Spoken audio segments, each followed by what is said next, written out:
Hey guys, what's up? How y'all doing? I'm here to give you guys a recap on the new episode of Dragon Quest Dai no Boken, or you can call it Dragon Quest The Adventure of Dai, which is on episode 4. Now, this episode right here, I felt like it felt like a little fast for me when I look at it, but I guess if it's following the manga that way, I guess it is what it is, but if anything else, let's just get this started. We have to it that Avon transforms into a dragon using a spell known as Puff, you know? And if I remember correctly, when it comes to Puff in the original games of Dragon Quest, they will transform into possibly a dragon and would usually shoot powerful fire blasts most of the time, you know?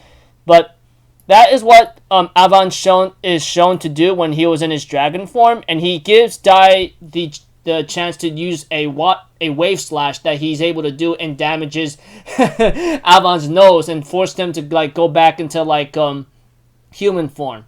But before they could get into any further training, they get interrupted by a Dark Lord named Hadlar. And we get to know that Hadlar was actually a Demon Lord or Dark Lord defeated by Avon himself many years ago.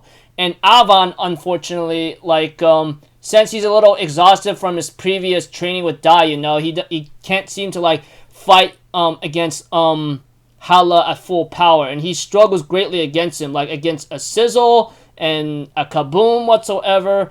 And even though Avon's been using his techniques here and there, it really exhausted Avon a lot through his own body and possibly his own magic, you know. And of course, even when Avon was using his best abilities against him, it caused him to go into exhaustions and go on his knees, you know, which really sucks.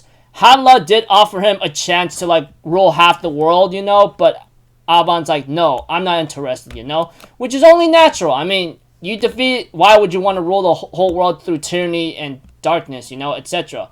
But Dai tries to interfere with the fight between Hadlar and Avon after Avon seemed to be exhausted, but Hadlar ends up blocking Dai's attack with one finger and pushes him aside. Pops was trying to carry him away since he's a coward whatsoever, no offense. And we see to it that after he sees the wound on his finger that Dai inflicted, he decides to kill Dai anyway.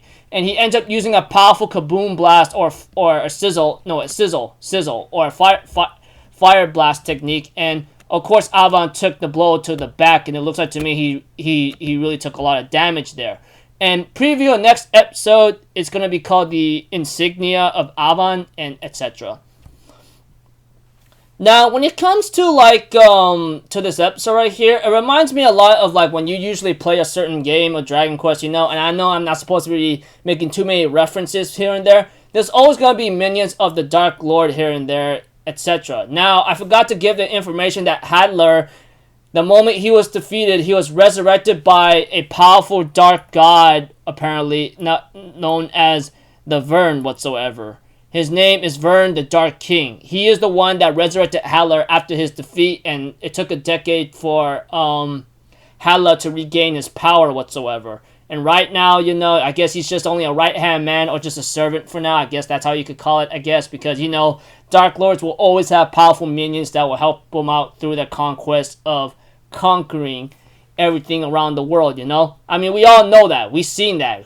And I know I'm not supposed to make any references because a certain person said to be careful what you say about that because, you know, it's not really healthy, I guess, or just a little out of place. But all I can really say that since Hadlar used to be a demon lord and now he's just a right hand minion or servant, I guess, like I said, the Dark Lord will always have certain servants or monsters that will help him out, help them out with help him or her out on conquering the world whatsoever, you know? That's how it works. And of course, when it comes to facing a powerful minion, you know, it doesn't really tend to show up until a little bit later. But I guess maybe for story purposes or maybe for other reasons alone, I guess Hadlar, a former powerful demon lord, I guess just shows up, you know, that aside.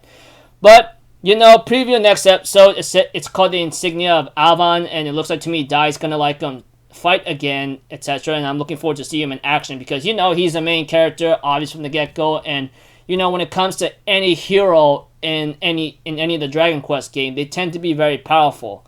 But in terms of in the games, you have to train your hero or your character to be very powerful. I don't mean to like say a lot of things and make too many references to the games and compared to the anime, since they're totally different and they always tend to be off point. But hey man, I'm just saying, you know. Anyways, not too bad of an episode. I just felt like it was a little fast paced for now. I mean, like, I can see a lot of people may not like the series or something, etc. But for me, I think it's pretty nice and slick for now for every Friday, you know, and seeing Dragon Quest. I mean, mine gives me too much nostalgia of how much I used to love the game, and I still love the game to this day. Just got a lot of things going on in life right now, you know, and a lot of things to try to handle and take care of, you know. So until then, people, I'll see you guys in the next video. I'm Alpha Zero. Have a good day, and I'll see you guys next time, alright? Peace out. Bye-bye. Toot-toot-toot.